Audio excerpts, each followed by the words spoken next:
በስመ አብ በወልድ ወመንፈስ ቅዱስ አሐዱ አምላክ።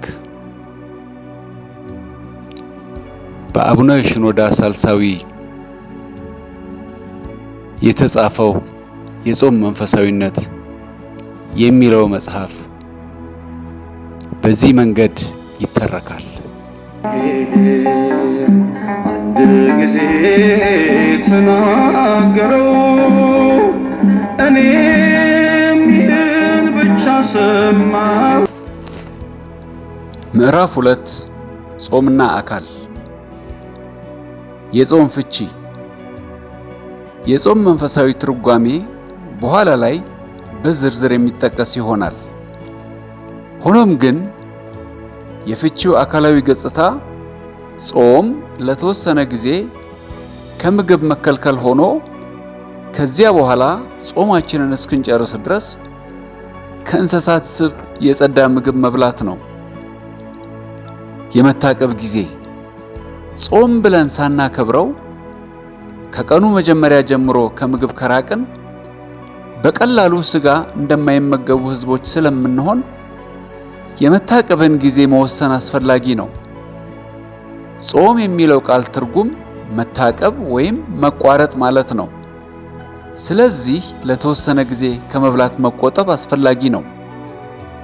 የመታቀብ ርዝማኔ ከአንድ ሰው ወደ ሌላ ሰው ይለያያል። የሚከተለው ሐሳብ ለዚህ አንዳንድ ምልክቶችን ይዘረዝራል። ሰዎች በመንፈሳዊነታቸው ይለያያሉ። ለምሳሌ ጀማሪ መንፈሳዊ ሰው ለረጅም ጊዜ መታቀብ አይችልም። በመንፈስ የጎለመሱ ወይም የሰለጠኑ ግን ለረጅም ጊዜ መታቀብ ይችላሉ። መናኞች በተመሳሳይ መልኩ እንደ ገዳማውያን መነኮሳትና ራሳቸውን መግዛት በተለማመዱ አባቶቻችን ሥርዓት ለቀናት መጾም ይችላሉ። ጾመኞች በእድሜ ይለያያሉ። ሁላችንም እንደምንረዳው የአንድ ልጅ የመጾም ችሎታ ከወጣት ወይም ከጎልማሳ ሰው ይለያል። የአረጋውያንም ይለያያል።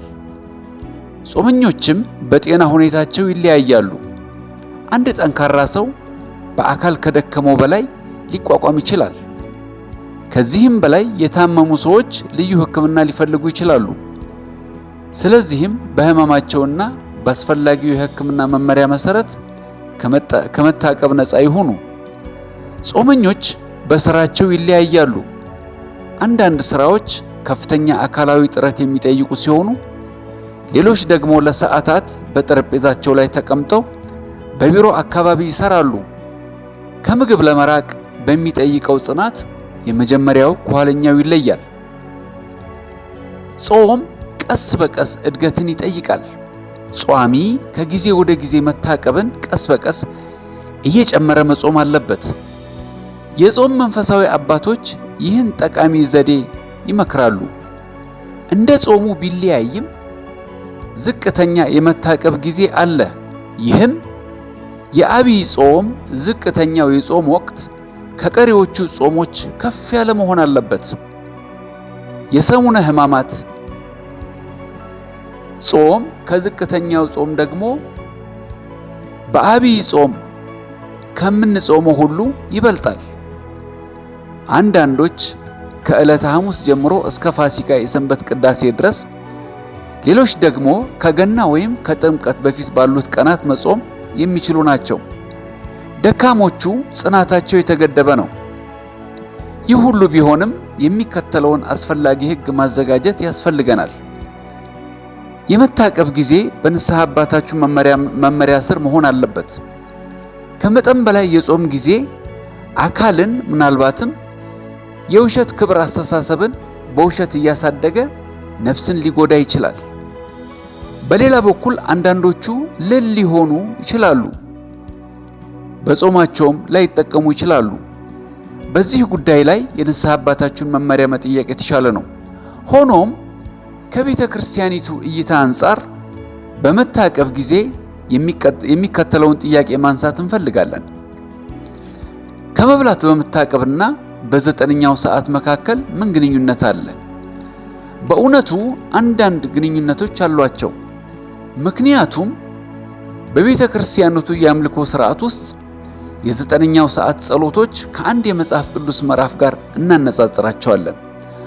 እርሱም ከተወሰነ የረሃብ ጊዜ በኋላ ስለ ምግብ በረከት የሚናገረው ነው። ይህም በሉቃስ 9 ከ10 እስከ 17 ይገኛል። ጌታችን ኢየሱስ ቤተሳይዳ ከምትባል ከተማ አጠገብ ወደ ምድረ በዳ ለብቻው ፈቀቅ አለ። ሕዝቡም ተከተሉት፣ ተቀበሏቸው። ስለ እግዚአብሔር መንግሥት ይነግራቸው ነበር። መፈወስ ያስፈልጋቸውንም ፈወሳቸው። ቀኑም ይመሽ ስለነበር 12ቱም ቀርበው በዚህ በምድረ በዳ ነንና በዙሪያችን ወዳሉት መንደሮች፣ ገጠሮች ሄደው እንዲያድሩና ምግብ እንዲያገኙ ሕዝቡን አሰናብት ባሉት ጊዜ 5 እንጀራና 2 ዓሣ ይዞ ሕዝቡን በተአምር የመገበበት ትዕይንት ነበር። በዘጠነኛው ሰዓት ጸሎት የጌታችን ኢየሱስ ክርስቶስን የመስቀል ላይ ሞት እናስታውሳለን። ታዲያ በዚህ ክፍል ምን ይታያል? እስከ 9ኛው ሰዓት ድረስ መታቀብ በጋራ ተተግብሮ ነበር። ይህም ምንባብ ሰዎች እንዲጸልዩ ከዛም ምግባቸውን እንዲበሉ ለመፍቀድ ተስማሚ በሆነ መልኩ ተቀምጧል። የጾም ቀናት የዓመቱን ዋናውን ክፍል የሚሸፍኑ በመሆናቸው ይህ መጽሐፍ ቅዱስ ምዕራፍ ዓመቱን ሙሉ ጾምን እንድናስታውስ ያደርገናል። መታቀብ በሌለባቸውም ቀናት እንኳን ዕለታዊ ጸሎቶቻችንን እንድንጠብቅና ከመብላታችን በፊት የእግዚአብሔርን በረከት እንድናስታውስ ያደርገናል። የመታቀብ ጊዜ ከአንድ ሰው ወደ ሌላ ሰው ስለሚለያይ የጾም ጊዜ ርዝመት በንስሐ አባትና በጾሚው ሰው መንፈሳዊ ሁኔታ የሚወሰን ይሆናል። ዋናው ነገር የመታቀብ ወቅት መንፈሳዊ ገጽታ ነው። ዘዴው ላይ መወያየት የበለጠ አስፈላጊ ነው። ሰው ከጾም ጊዜ ርዝመት ይልቅ በመታቀቡ የሚጠቀመው አስፈላጊ መንፈሳዊ ትርጉም አለው። ሰው በመታቀቡ ውስጥ በመንፈስ ስለሚጠቀምበት መንገድ መወያየቱ የመታቀብን ጊዜ ስለሚቆጣጠሩት ቀመሮችና ሕጎች ከመወያየት ይልቅ አስፈላጊነቱ ግልጽ ሆኖ ይታያል። ምንም እንኳን እስከ 9ኛው ሰዓት ወይም ፀሐይ እስክትጠልቅ ድረስ ከምግብ ቢታቀብም እንኳን ሰው መንፈሳዊ ያልሆነን ዘዴ ከተከተለ በመንፈሳዊ ነገር አይጠቀምም። ታዲያ መንፈሳዊ ዘዴ ምንድን ነው? የመታቀብ ጊዜ ራስን የመካድና ለሰውነት እንክብካቤ ባለመጨነቅ ራስን የመግዛት መሆን አለበት። ስለዚህ በመታቀብ ጊዜ መቼና ምን እንደምትበሉ እያሰባችሁ የምትበሉትን በማዘጋጀት ውስጥ ያለውን ደስታ መፈለግ አይገባችሁም። በተቃራኒው የመታቀብ ጊዜ ራሳችሁን ከመብላት ደረጃ፣ ከፍቅረ ነዋይ እና ከምግብ ሙሉ በሙሉ ከፍ የምታደርጉበት ጊዜ መሆን አለበት። ከመታቀብ ጊዜ በኋላ በስግብግብነት አትብሉ። ከምግብ የሚርቅ ከዚያም የተመኘውን የሚበላ ወይም የሚወደውን አንዳንድ ምግቦችን የሚመርጥ ስጋውን አልገዛም፣ አላዋረደውም፣ ከምኞቱም አራቀም። ይህ የሚያመለክተው ከመንፈሳዊ ነገር አንጻር ከመታቀብ ራስን ከመካድና ራስን ከመግዛት ወቅት ምንም አልተጠቀመም። ይህም የገነባውን እንደሚያፈርስ ሰው ነው። ምን እንደሆነ ተመልከቱ። ነቢዩ ዳንኤል ስለ ጾሙ ማለፊያ እንጀራ አልበላሁም ብሏል። ዳንኤል 10:3 ጾም መንፈሳዊ መገንባት ብቻ ነው እንጂ በመንፈስ የማደግ ፍላጎት በሌለበት እና እንደገና ባልሆነ አካሄድ መገንባት ከዚያም ማፍረስ እና እንደገና መገንባት አይደለም። ስለምትበሉት እያሰባችሁ የመታቀባችሁን የመጨረሻዋን ጊዜ በጉጉት አትጠብቁ። ጊዜው ሲደርስም ለመብላት አትቸኩሉ። ከቻላችሁ ለጥቂት ደቂቃዎች ለመቋቋም ሞክሩ። ለመብላት ጊዜው ሲደርስ ለራሳችሁ ለተወሰነ ጊዜ ጸልዩ። ከዚያም እየበላችሁ አንብቡ፣ መጽሐፍ ያዙ፣ ለተወሰነ ጊዜ አሰላስሉ፣ ከዚያ ብሉ። በምግቡ ላይ አትዝመቱ። በመታቀብ ጊዜ የያዛችሁትን ራስን መካድ ከበላችሁ በኋላ ከእናንተ ጋር እንዲቀጥል አድርጉ። ይህ ለመንፈሳዊ ሕይወት ይጠቅማል፣ ብድራትም ታገኙበታላችሁ። ስትጾሙ የእግዚአብሔር መንፈስ እንጂ ሰዓቱ አይምራችሁ። ወደ መታቀብ ጥልቀት ወደፊት ለመሄድ ራሳችሁን ከምግብ ከቁሳዊ ነገሮች እና ከስጋችሁ በላይ ከፍ አድርጉ። የመታቀብ ጊዜ ወደ ረሃብ ስሜት ከመራችሁ ጠቃሚ ይሆናል። በጾም ውስጥ ስላለው የረሃብ ነገር እዚህ ላይ እንነጋገራለን።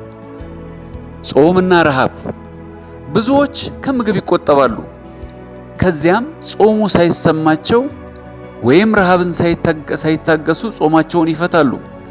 እነርሱም ከጾም መንፈሳዊ ትርፍ ለማግኘት ትዕግስት የላቸውም።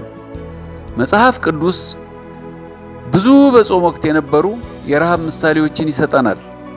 ጌታችን ኢየሱስ ክርስቶስም ሐዋርያትም በጾሙ ጊዜ ሁሉ ተርበዋል። መጽሐፍ ቅዱስ በማቴዎስ 4:2 ጌታችን ኢየሱስ ክርስቶስ ለ40 ቀናት እንደጾመና በኋላም እንደተራበ ይጠቅሳል። እንደ ቅዱስ ሉቃስ ዘገባ በዚያም ወራት እርሱ ምንም አልበላም፣ በኋላም ከጨረሰ በኋላ ተራበ ይላል። ሉቃስ 4:2 ጌታችን ኢየሱስ ክርስቶስም በትንሣኤ ሰኞ ተርቧል። ዮሐንስ 21:5-13 ሆኖም አንዳንዶች የክርስቶስ ጾም ከኛ በላይ ከባድና አስቸጋሪ ነበር ብሎ ይከራከራሉ። ስለዚህም የክርስቶስን አቆይተን ተራ ሰዎች ስለ ጾም ስላጋጠማቸው የረሃብ ነገር እንወያይ። ስለ ሐዋርያው ቅዱስ ጴጥሮስ ስናወሳ የሐዋርያት ሥራ ምዕራፍ 10 ቁጥር 10 ላይ ተርቦም ሊበላ ወደደ ይላል። በራሱ በጳውሎስ ንግግር የተገለጸው የእርሱና የባልንጀሮቹ አገልግሎት በድካምና በጥረት ብዙ ጊዜም እንቅልፍን በማጣት በራብና በጥም ነበርኩ፣ ብዙ ጊዜም በመጾም በብርድና በራቁትነት ነበርኩ አለ። ሁለተኛ ቆሮንቶስ ምዕራፍ 11:27 ደግሞም እንዲህ አለ፣ በነገር ሁሉ መጥገብንና መራብንም መብዛትን መጉደልንም ተምሬያለሁ። ፊልጵስዩስ ምዕራፍ 4 ቁጥር 12 ጌታችን ኢየሱስ ክርስቶስ እናንተ አሁን የምትራቡ ብፁዓን ናችሁ ትጠግባላችሁና ብሎ እንደተናገረው እግዚአብሔር የረሃብን ሁኔታ ባርኮታል። በገዛ ፍቃዱ ተርቦ ባይሆንም እንኳን በጌታ ኢየሱስ ክርስቶስ ምሳሌ ውስጥ የተጠቀሰው የድሃው አልዓዛር ረሃብ አባታችን አብርሃምን ለማቀፍ ብቁ ካደረገው እግዚአብሔር በፈቃዳቸው ለሚራቡና ዘላለማዊ ለሆኑ እንዴት አብልጦ ጸጋን አይሰጥ? እግዚአብሔር ሕዝቡን በምድረ በዳ በረሃብ አዘጋጅቷል። ለእነዚያ ሰዎች እንዲህ አላቸው። እነርሱም የእስራኤል ልጆች ነበሩ። አምላክህ እግዚአብሔር ይፈትንህ ዘንድ በልብህም ያለውን ትእዛዙን ትጠብቅ ወይም አትጠብቅ እንደሆነ ያውቅ ዘንድ ሊያስጨንቅህ በእነዚህ በ40 ዓመታት በምድረ በዳ የመራህን መንገድ ሁሉ አስብ። ሰውም ከእግዚአብሔር አፍ በሚወጣ ነገር ሁሉ በሕይወት እንዲኖር እንጂ ሰው በእንጀራ ብቻ በሕይወት እንዳይኖር ያስታወቅህ ዘንድ አስጨነቀህ አስራበህም። አንተም ያላወቅከውን አባቶችም ያላወቁትን መና አበላህ። ኦሪት ዘዳግም ምዕራፍ 2 ምዕራፍ 8 ቁጥር 2 እና 3 አዋረደህ እንድትራብ ፈቀደ የሚለው መግለጫ ያልገባው መና መገበህ የሚለው ይገባዋል። ሆኖም የእስራኤል ልጆች በምድረ በዳ ከእርሱ ሸሹ፣ አንጎራጎሩ፣ ተራቡ፣ በምድረ በዳ ጠፉ። ጾም ረሃብን በመቋቋም ፍጹምነትን ያለማምዳል። በጾማችሁ ጊዜ ካልተራባችሁ የጾምን ትርጉምና ጥልቁን ነገር አትረዱም። እንዲሁም ካልታቀባችሁ ጾማችሁን ካላስረዘማችሁና ካልታገሳችሁ ረሃባችሁ ሽልማትን አያመጣላችሁ። ታዲያ ረሃብ የሚያስገኘው መንፈሳዊ ጥቅም ምንድን ነው? የተራበ ሰው ደካማ መሆኑን ይገነዘባል። ስለዚህም ራሱን የማታለል ስሜቱን ከእግዚአብሔር ውጪ የሆነውን በራስ መደገፍና ከመጠን በላይ በራስ መተማመኑን ያጠፋል። የሰውነት ትህትና እና ድካም እርሱን ለእግዚአብሔር ወደ መገዛት ይመራዋል። ስጋ ሲዋረድ ነፍስ ትዋረዳለች። ከዚህም የተነሳ ድጋፍ እንደሚያስፈልጋት ትገነዘብና ወደ እግዚአብሔር ኃይልን ለመለመን ጌታ አምላኬ ሆይ ድካሜን በኃይልህ ደግፍ፣ እኔ በኃይሌ ምንም ማድረግ አልችልም ብላ ትጮኻለች። ሰው ሲራብ ጸሎቱ ብርቱ ነው። የጋለ መንፈሳዊ ጸሎት ከሞላ ሆድ አይወጣም። ይህም ጸሎትንና ጾምን የማይነጣጠሉ ያደርጋቸዋል። ሰዎች በጾማቸው ውስጥ ጥልቀትን ሲፈልጉ ይጾማሉ። በሕማማት ሳምንት የመጽሐፍ ቅዱስ ንባቦች በረሃብ ውስጥ ሲደረጉ ጥልቅ ይሆናሉ። በሕማማት ሳምንት የፋሲካ ዜማ ቀረጻ በጾም ሲደረግ መንፈሳዊ ጥልቀትን ያሳያል። በተቃራኒው ያለ ጾም የተቀረጸ ተመሳሳይ ዜማ መንፈሳዊ ጥልቀቱን ያጣና ተራ ዜማ ይሆናል። እግዚአብሔር በረሃብ ውስጥ ሰው የራሱን ድክመት ይለይ ዘንድ ይፈልጋል። ስግደት በጠገበ ሆድ ከሚደረግ ይልቅ በተራበ ሆድ የበለጠ ውጤታማ ይሆናል። የምመክራችሁ ነገር ይህ ነው። ረሃብ ከተሰማችሁ በረከቱን እንድትቀበሉ የመብላትን ፈተና ለተወሰነ ጊዜ ተቋቋሙት። ጌታ ኢየሱስ ክርስቶስ 40 ቀን ጾሞ በመጨረሻ ተራበ። ዲያብሎስም ሲፈትነው እምቢ አለ። እንዲህም በመታገሱ አስተምሮናል። ስለዚህ ረሃባችሁን ታገሱ፣ አታስወግዱትም። በከንቱ ወሬ ጊዜያችሁን በተለያዩ ነገራት በመግደል በመተኛት ወይም በመዝናናት እንዳይሰማችሁ ከረሃብ አትሽሹ። የረሃብን ጊዜ አሸንፉ እንጂ የረሃብ ስሜታችሁን ለማረሳሳት አትሞክሩ። ከረሃብ በማምለጥ የእግዚአብሔርን በረከቶች፣ መንፈሳዊ ጥቅሞቹንና የሰውነትን ጽናትና የመቆጣጠር መንፈሳዊ ደረጃን ታጣላችሁ። ዓላማችን ከረሃብ ተጠቃሚ መሆን እንጂ ከእርሱ መዳን አይደለም። ረሃብ በእናንተ ላይ ጫና ሲያደርግ መብላት እንደማይገባችሁ ለራሳችሁ ተናገሩ። ከኃጢአቴ የተነሳ መብላት አይገባኝም በሉ። በአካል ስትደክሙ በውስጣችሁ ትሑታን ትሆኑና በትህትና እንድትጸልዩ ትዕቢትን፣ ኩራትን፣ ከንቱነትንና በራስ የመብቃትን ስሜት ያለምንም ጉትጎታ እንድትተው ይረዳቸዋል። በኃይል በጤናና በብረት ጥንካሬ ለመጸለይ የቆመ ሰው ለእግዚአብሔር መገዛትን ከወዴት ያመጣል? በጠገበ ሆድ ለሰዓታት ከመጸለይ ለ2 ደቂቃ ተርቦ መጸለይ ይሻላል። እንዲያውም የተራበ ሰው ጸሎትን ይናፍቃል፣ የጠገበ ግን ብዙ ጊዜ ይረሳል። አብዛኞቹ ታማኝ ሰዎች ከመብላታቸው አስቀድመው የሚጸልዩት ለዚህ ነው። ስትጾሙ በጥበብና በጥንቃቄ ረሃብን ታገሱ። የሚመነጨውን መንፈሳዊ ጥቅም የተለማመዱ የረሃብን ጊዜ ያስረዝማሉ። ይሁን እንጂ በእግራችሁ ቆማችሁ ለመጸለይ እስከማትችሉ ድረስ ፍጹም ድካም ውስጥ መሆናችሁን ለማንጸባረቅ ላለማጋነን መጠንቀቅ አለባችሁ። እንደዚህ አይነቱ ሰው ሰግዶ ሳለ ለእግዚአብሔር በመገዛት ሳይሆን ለደከመው ሰውነቱ መዝናናትንና መጽናናትን በመፈለግ መጸለይን ሊመርጥ ይችላል። በሰውነታችሁ የጽናት ገደብ ውስጥ ራሳችሁን ለማሰልጠን ብልሆች ሁኑ። ሆኖም የምነግራችሁ ግልጽ ቃል አለኝ። ረሃብን አትፍሩ። ይህ የሚያልፍ ስሜት ነው። ለሆዳችን ብዙ በሰጠነው መጠን የበለጠ ለማስተናገድ ይሰፋል። ከዚህም በላይ በእነዚያ ሁኔታዎች ውስጥ ከመጠን በላይ ክብደት ያላቸው ሰዎች ሆዳቸው የተለጠጠ፣ የሆዳቸው ግድግዳ ደካማ ስለሆኑ ካልሞሏቸው ደግሞ ረሃብ ይሰማቸዋል። ረሃባችሁን ካልታገሳችሁ ሆዳችሁ ራሱን ያረጋጋና ራሱን ይጨብጣል። ከቀጠላችሁ ካሁን በኋላ ብዙ ፈላጊ አይሆንም። በተራባችሁ መጠን ሰውነታችሁ እየታገሰ ይሄዳል። በበላችሁ መጠን ደግሞ የዛን ያህል አምጡ ይላል። አነስተኛ መጠን ምግብ ለሆዳችሁ የሙሉነት ስሜት ስለሚሰጠው የረሃቡ ስሜት ለረጅም ጊዜ አይቆይም። ብልህ ሰው ሆዱን የሚቆጣጠር ነው። ሆዱ እስኪለጠጥ ድረስ የማይበላና ሰውነቱን ከመጠን በላይ እስኪቀንስ ድረስ ያለ ልክ ከምግብ ራሱን የሚከለክል ሰው አይደለም። በዚህ ጉዳይ ላይ ልከኝነት ጠቃሚና ጥበበኝነት ነው። ጾምና መንቃት። በምግብ መሞላት ወደ ሰውነት ክብደት በዚህ ምክንያት ወደ እንቅልፍ ይመራል። የሚጾም ሰው ግን ሰውነቱ ቀላል ነው። የሰውነቱ ስርዓት በምግብ መፈጨት ሂደቶች ጫና ውስጥ አያልፍም። እስከ ምሽት ድረስ ነቅቶ መቆየትም ይችላል። ጾም ከንቃት ጋር ተዳምሮ ወደ አእምሮ ብሩህነት ይመራል። ጾምን በመጾም ወደ ፍጽምና የደረሱ ቅዱሳን ሁሉ እንቅልፍን ባለማብዛት ዝነኞች ነበሩ።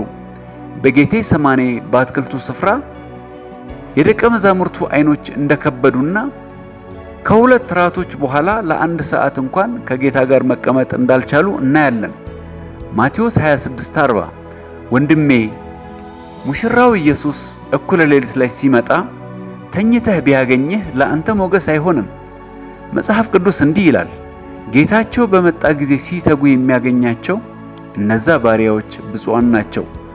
ሉቃስ 12:37 ስለዚህ በንቃትና እንቅልፍን ባለመውደድ እንድትጾሙና ሌሊቱን ከእግዚአብሔር ጋር በጸሎት እንድታሳልፉ ራሳችሁን አሰልጥኑ።